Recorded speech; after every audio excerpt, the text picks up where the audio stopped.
Most people think a great Mexican-American cook needed a full pantry and a whole afternoon. The genius was in needing almost nothing. One trick turns a handful of dried peppers into a sauce so deep it tastes like it simmered for hours. And number 13 uses nothing but a loose coin to tell you the exact moment your tamales need more water.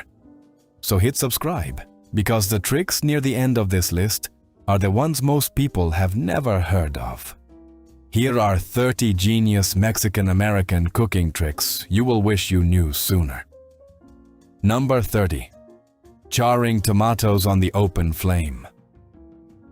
Before there were blenders and canned sauces, the first step in almost every salsa started the same way. A whole tomato went directly onto the burner grate or flat on a dry comal, skin still on, and sat there until it blistered black on every side. The char added a smoky, almost bitter depth underneath the acidity that made even a simple salsa de molcajete taste layered. Families across South Texas and New Mexico did this every single morning before anyone sat down to eat. The tomato did not need to be perfect. Bruised, overripe, slightly soft, it all worked. The heat broke everything down. Today most people reach for a can of fire-roasted tomatoes from the store, but the originals were charred one at a time over a real flame, and the difference is still obvious. Number 29. Toasting dried chilies in a dry skillet. Every dried chile, whether it was an ancho, a guajillo, or a pasilla, got the same treatment before it went anywhere near water. It went face down into a hot, dry skillet for about 30 seconds per side. Just long enough for the skin to soften and the oils inside to wake up. The kitchen filled with a sharp, toasty smell that anyone who grew up around this cooking can still describe from memory. Skipping this step is the single fastest way to end up with a flat, lifeless sauce. The toast does not cook the chili through. It just opens it up so the flavor has somewhere to go once it hits the soaking water. Most modern recipes leave this step out entirely, and the sauces taste like it. Number 28. Using the chili soaking water as your sauce base. After those toasted chiles sat in hot water for 20 minutes, most cookbooks today say to drain the liquid and start fresh. Mexican-American cooks did the opposite. They kept every drop and blended it right into the sauce. That water pulled tannins, color, and a bittersweet backbone out of the chilies that no broth or stock could replace. Throwing it away meant throwing away half the depth. The trick was knowing how much to use. Too much made the sauce thin and harsh. Just enough to let the blender move gave it body without watering it down. This one shortcut separates a chile sauce that tastes homemade from one that tastes like it came out of a jar. Number 27. Cooking beans in a clay pot. An olla de barro, an unglazed clay pot, was the only vessel most Mexican-American families used for beans until well into the 20th century. The clay held heat differently than metal. It warmed slowly, distributed evenly, and kept a low simmer going without scorching the bottom. Beans cooked in clay came out creamier, with a mineral earthiness underneath that no stainless steel pot could match.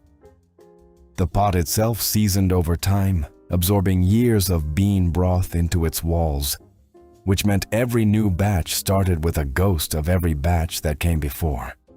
Some families passed their olla down through 2 or 3 generations. Today, these pots are still sold in Mexican markets across the Southwest, and the people who use them say nothing else comes close. Number 26. Soaking raw onion slices in lime juice before serving. A raw white onion on top of tacos or pozole can overpower everything else on the plate. The trick that Mexican-American cooks used for generations was simple. They sliced the onion thin, dropped it into a bowl of fresh lime juice with a pinch of salt, and let it sit for 15 to 20 minutes. The acid in the lime tamed the sharp sulfur bite without cooking the onion, leaving it crisp but mellow, with a bright tang that lifted the whole dish. Some families added a few rings of jalapeno or a scatter of dried oregano to the same bowl, turning it into a quick curtido that went on everything from tostadas to grilled meats. The technique cost nothing, took no skill, and solved a problem that every cook who handled raw onion understood. Number 25. Rinsing rice until the water runs clear. Before a single grain of rice hit the pan, it went under cold running water and got rinsed, drained and rinsed again until the water poured off clean. This was not optional. The starch coating on unrinsed rice turned the finished dish gummy and clumped, and no amount of seasoning could save it after the fact. 3 rinses was typical, sometimes 4, swirling the grains with bare fingers in a bowl until every trace of cloudiness disappeared.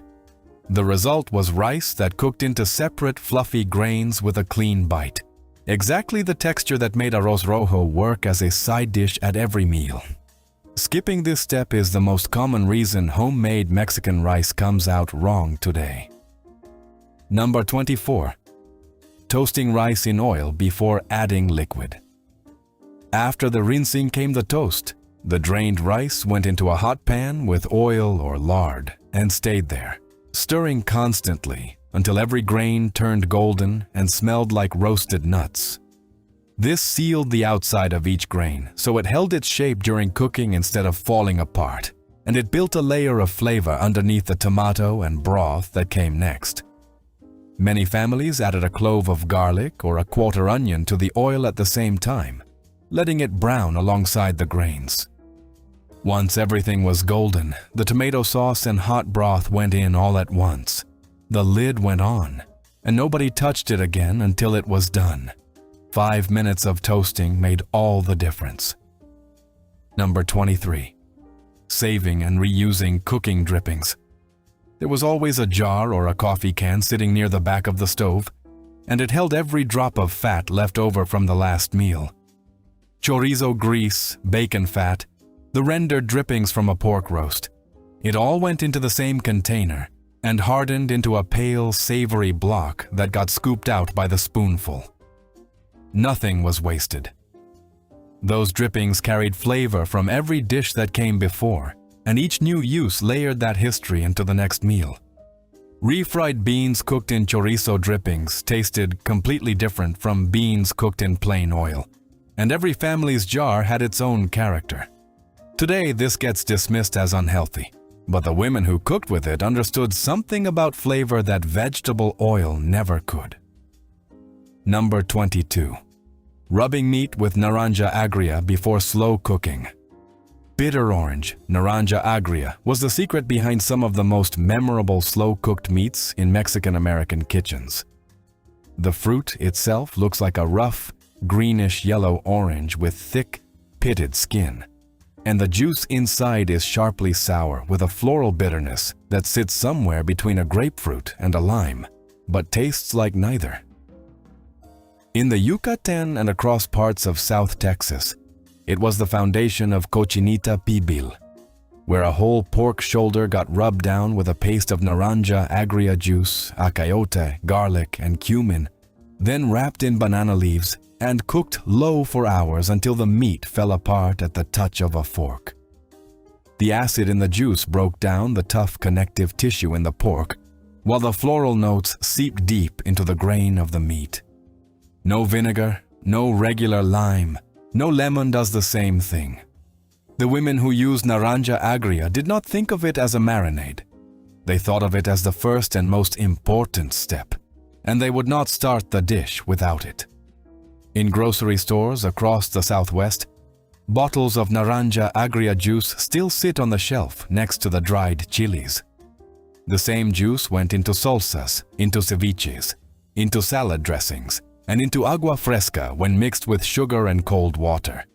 But its real home was always the slow pot, where it turned a tough cut into something that tasted like 50 years of seasoning. Number 21. Wrapping hot tortillas in a cloth-lined basket to keep them soft. A tortilla straight off the comal has about 30 seconds before the surface dries out and turns stiff. Every Mexican-American kitchen had the same answer.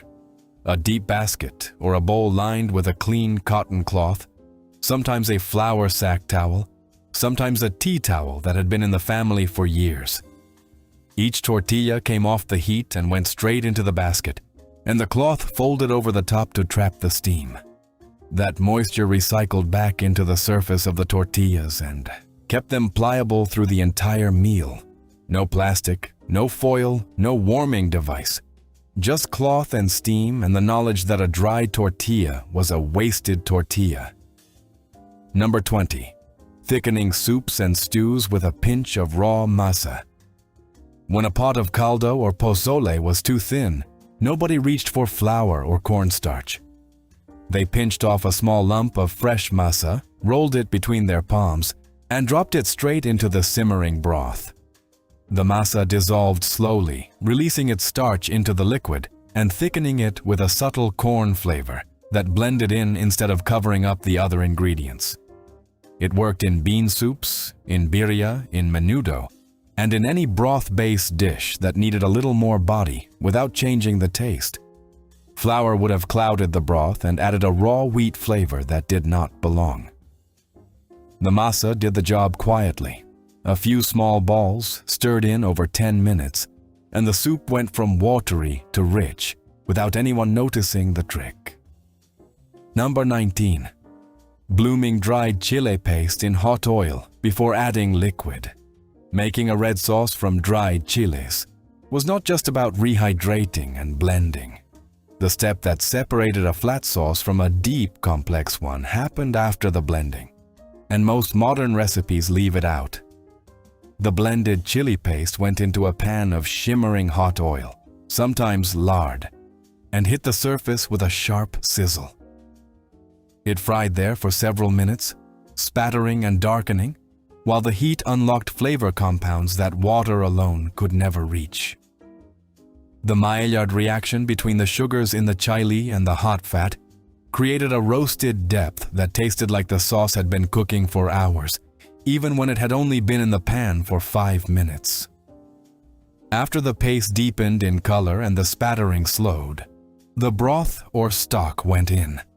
The difference between a sauce that tasted cooked and one that tasted raw came down to this one step. Number 18.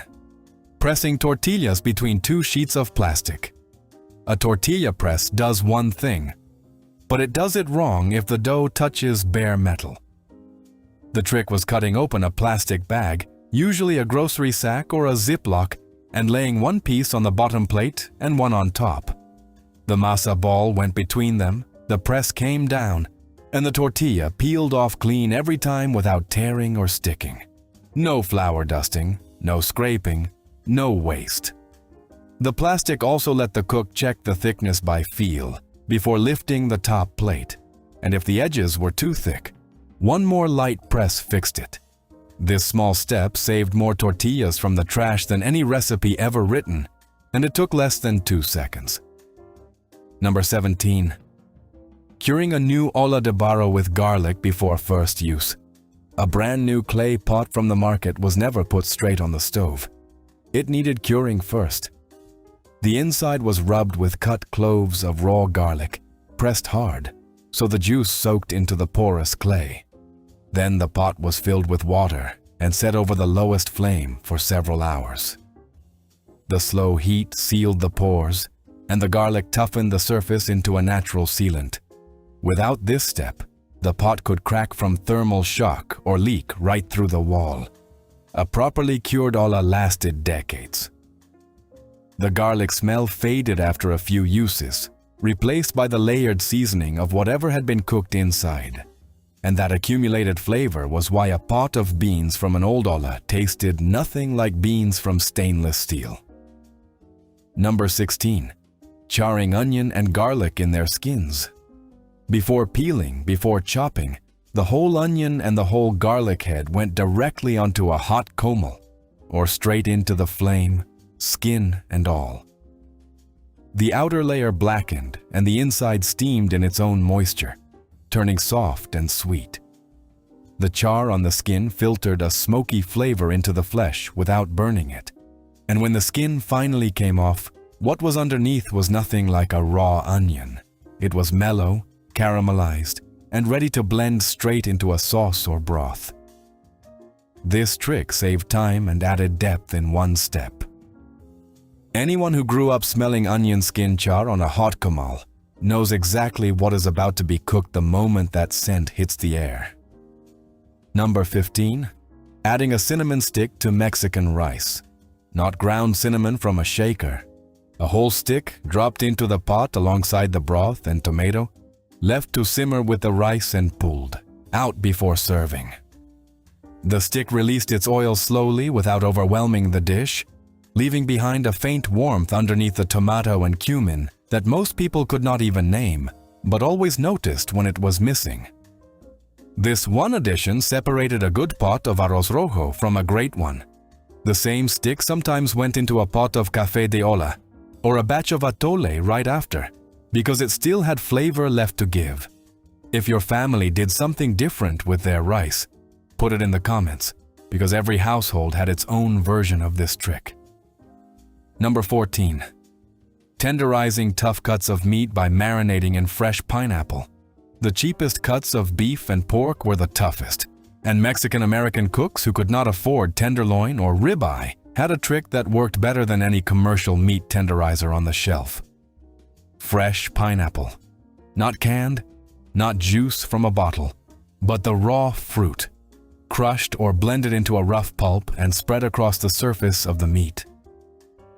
Pineapple contains an enzyme called bromelain that breaks down the protein fibers in muscle tissue, and it does it fast. Too long in the marinade, more than a few hours, and the surface turned mushy. But the right amount of time, somewhere around 1 to 2 hours for a thick steak or pork chop, left the meat tender all the way through, while the outside stayed firm enough to sear. The same enzyme is what makes your tongue sting when you eat too much raw pineapple, and that aggressive quality is exactly what made it so effective on a tough flank steak, or a pork shoulder destined for tacos al pastor. The marinade usually included garlic, dried chilies, a little vinegar, and the pineapple, all blended together into a thick paste. The pineapple did the heavy lifting on texture, while the other ingredients handled the flavor. After marinating, the meat went straight to the grill or into a hot skillet, and the sugars in the pineapple caramelized on the surface and formed a crust that locked in the juices. A cut of meat that would have been chewy and difficult to eat became something that pulled apart with a fork. Number 13. Dropping a coin into the bottom of the tamale steamer. Every December, kitchens across South Texas and Southern California turned into tamale assembly lines. Dozens of hands spreading masa, spooning filling, folding husks. But the woman running the operation had one trick that kept the whole batch from burning. She dropped a coin, usually a penny, into the water at the bottom of the steamer pot before the first tamale went in. As long as the coin rattled against the metal, the water was still boiling and the steam was doing its job. The moment the rattling stopped, the water had run low and needed topping off. Without it, a distracted cook could let the pot boil dry, scorch the bottom layer, and fill the kitchen with a smell of burnt husk. No timer, no lifting the lid to check. Just a penny in your ears. Some families used a small stone or a bottle cap instead, whatever made noise against the pot. It worked every time. Number 12. Tossing a sprig of epazote into the bean pot. Black beans were a daily staple, but they came with a well-known side effect that nobody wanted to talk about at the dinner table. The fix was a single sprig of epazote, a pungent, slightly resinous herb that grew wild in yards and along fences across Mexico and the borderlands. Dropped into the pot during the last 30 minutes of cooking, it cut the gassiness that beans are famous for and added a sharp, earthy flavor that no other herb could replicate. Too much overpowered the beans, so experienced cooks used one small sprig per pot and pulled it out before serving. The herb was sold dried in bundles at Mexican markets and kept for months in a paper bag. In parts of Oaxaca and Veracruz, cooking black beans without epazote was almost unthinkable. North of the border, abuelas who could not find it at the store grew their own in coffee cans on the windowsill. Number 11. Stretching meat with potatoes and vegetables. When money was short and mouths were many, the trick was never to skip the meat. It was to make a small amount of meat go further by surrounding it with whatever was cheap and filling. Potatoes were the most common partner. A quarter pound of ground beef that would barely fill one taco became a full skillet of picadillo when it was cooked down with diced potatoes, onion, tomato, and a few spoonfuls of cumin and chile powder. The potatoes absorbed the fat and seasoning from the meat and took on its flavor, so every bite tasted like beef, even when most of what was on the fork was potato.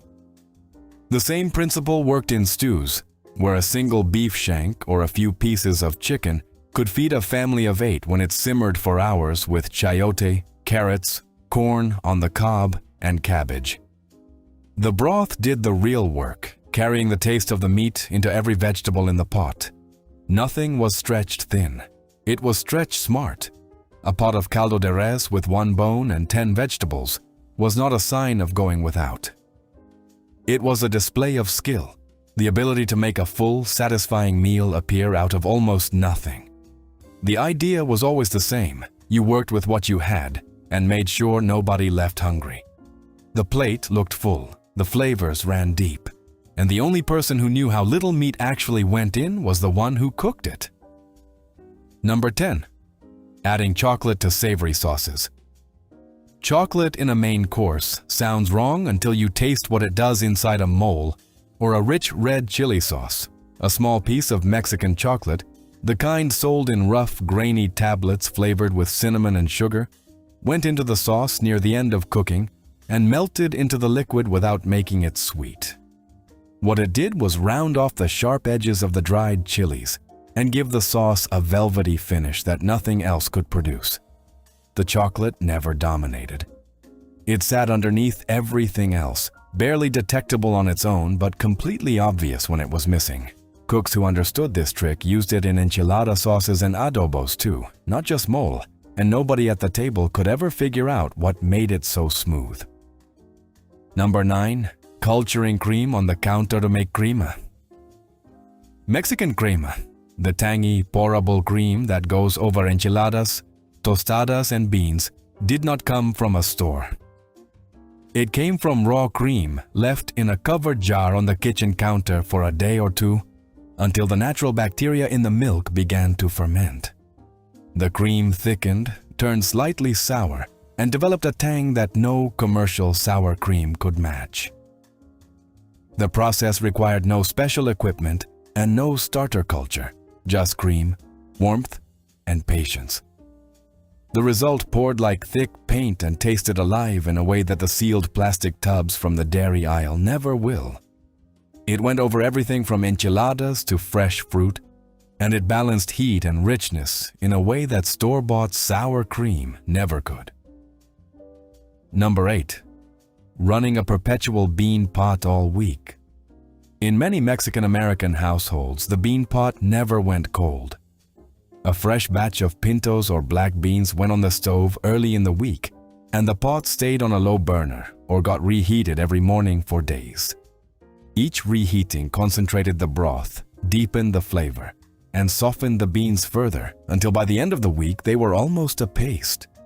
Monday's beans tasted clean and simple. By Thursday, the same pot was rich, dark, and complex enough to eat with nothing but a warm tortilla. When the pot ran low, more water and a handful of raw beans went in, and the cycle started again. This was not laziness. It was patience turned into flavor, one day at a time. Number 7. Saving shrimp shells and fish bones to make a stock base. Nothing from the sea got thrown away in a Mexican-American coastal kitchen. Shrimp shells, heads, tails, fish spines, even the color of a whole fish went into a pot with water, a quartered onion, a few garlic cloves, and a dried chili or two. The pot simmered for about 30 minutes, never more, because seafood stock turns bitter if it cooks too long. The strained liquid became the base for arroz a la tumbada, sopas de mariscos, aguachil broth, and any rice dish that needed a richer flavor than plain water could give. A batch took almost no effort and cost nothing beyond what was already being discarded. The shells alone released enough gelatin and mineral flavor to transform a simple pot of rice into something that tasted like it came from a restaurant on the coast. Number 6. Skimming the foam from boiling beans. When a pot of dried beans first came to a boil, a layer of pale, grayish foam rose to the surface. Experienced cooks skimmed it off with a spoon and discarded it before turning the heat down to a simmer. The foam carried impurities and loose starch from the beans, and leaving it in the pot made the finished broth cloudy and slightly bitter. Removing it took less than a minute and made the difference between a broth that was clean and silky and one that tasted murky. It was a small step that separated someone who cooked beans often from someone who was doing it for the first time. The ones who knew what they were doing never skipped it, and the broth that came out of their pot proved why. Number 5. Adding a whole uncut jalapeno to the bean pot. Not sliced, not diced, not seeded. A whole jalapeno stem and all, dropped into the pot while the beans simmered. It sat there for the entire cook, and came out at the end still intact. The pepper released its flavor into the broth slowly, adding a gentle warmth and a green vegetal undertone, without making the beans spicy. Cutting it open would have dumped the heat all at once, but leaving it whole kept the transfer gradual and controlled. The jalapeno was fished out before serving and usually thrown away, having given everything it had to the pot. Some cooks used a serrano instead for a sharper bite, but the principle was the same. Whole pepper, gentle heat, and beans that tasted like they came from someone who knew exactly what she was doing. Number 4. Chiles en escabeche pickling. Jalapenos, carrots, and onions are pickled in white vinegar with garlic, oregano, and bay leaf. The jar sits on the table at every taqueria from Guadalajara to East Los Angeles, the lid always slightly loose. American food preservation guides in the 1950s told Mexican-American families to refrigerate everything immediately and not trust countertop pickles. They warned about spoilage that the acid level in escabeche actually prevents. Food microbiologists at UC Davis have since shown that traditional escabeche, properly acidified, is shelf-stable for months and develops beneficial lactic acid bacteria during the first week on the counter. The pickled vegetables carry vitamin C, capsaicin, and probiotics in one bite. A spoonful next to your tacos is functional medicine, served daily, free of charge. Your abuelo kept a jar on the kitchen table because his father did, going back to a small village in Jalisco. The science was inside the jar the whole time. Nobody had to read a label. Number 3. Cooking with banana leaves. In Veracruz, Tabasco, and the Yucatan, tamales, fish, and pibil meats are wrapped in green banana leaves before steaming or pit roasting in the ground. The leaf imparts a subtle vegetal flavor and seals in moisture better than anything modern. American food safety authorities in the 1970s warned that unwashed plant leaves could carry pathogens and pushed parchment paper instead in their pamphlets. Phytochemists at the University of the West Indies have since shown that banana leaves carry polyphenols that transfer directly into the food during cooking. They also create a sealed steam environment that requires almost no added fat. A pound of fish steamed in a bahia, banana leaf needs no oil at all to cook beautifully. The leaf is composted after one use and feeds the next crop. The parchment ends up in a landfill for centuries. Your tia chose the leaf because her tia did, all the way back to a kitchen in Tlacotalpan with a dirt floor. Modern restaurants now charge a premium for the exact same wrap. The leaf was never wrong. The pamphlet was. Number 2. Pepita pumpkin seed grinding. Roasted pumpkin seeds are ground into a paste with chilies, tomatillos, and cilantro. The result is the green pipián sauce that defines Oaxacan and Pueblan cooking. smooth and bright and herbal. American nutrition guides in the 1960s called pepita a poor person's protein and pushed beef instead in school lunch programs. The Cleveland Clinic has since published data on pepitas. Per ounce, they carry more magnesium than almonds, more zinc than oysters, and a healthy dose of plant-based omega-3 oils your body can use. A bowl of pipián verde with chicken and pepita sauce delivers a complete amino acid profile, plus minerals that support sleep, mood, and blood pressure naturally. Your grandmother ground them on the metate because her grandmother did. The stone passed down for 3 generations. She was prescribing magnesium without ever using the word. She just used a different name for it. The sauce was the prescription. The mug was the spoon. Dinner was the dose. Number 1. Wrapping barbacoa in maguey leaves and cooking it underground. Long before ovens and slow cookers, barbacoa was made by wrapping a beef head in the thick, fleshy leaves of the maguey plant, lowering the bundle into a pit dug in the ground, covering it with hot coals and earth, and leaving it overnight. The maguey leaves held in moisture and added a faint, smoky sweetness, while the underground heat kept the temperature low and steady for hours. By morning, the beef fell apart at the touch of a fork, with a depth of flavor no oven has matched. Families across northern Mexico, South Texas, and the Rio Grande Valley kept this method alive for generations, and the ones who still do it say nothing comes close. 30 tricks, and not one of them came from a cookbook or a cooking show. They came from kitchens where nothing was measured and nothing was wasted. If one of these brought back a memory of someone you miss, say their name in the comments.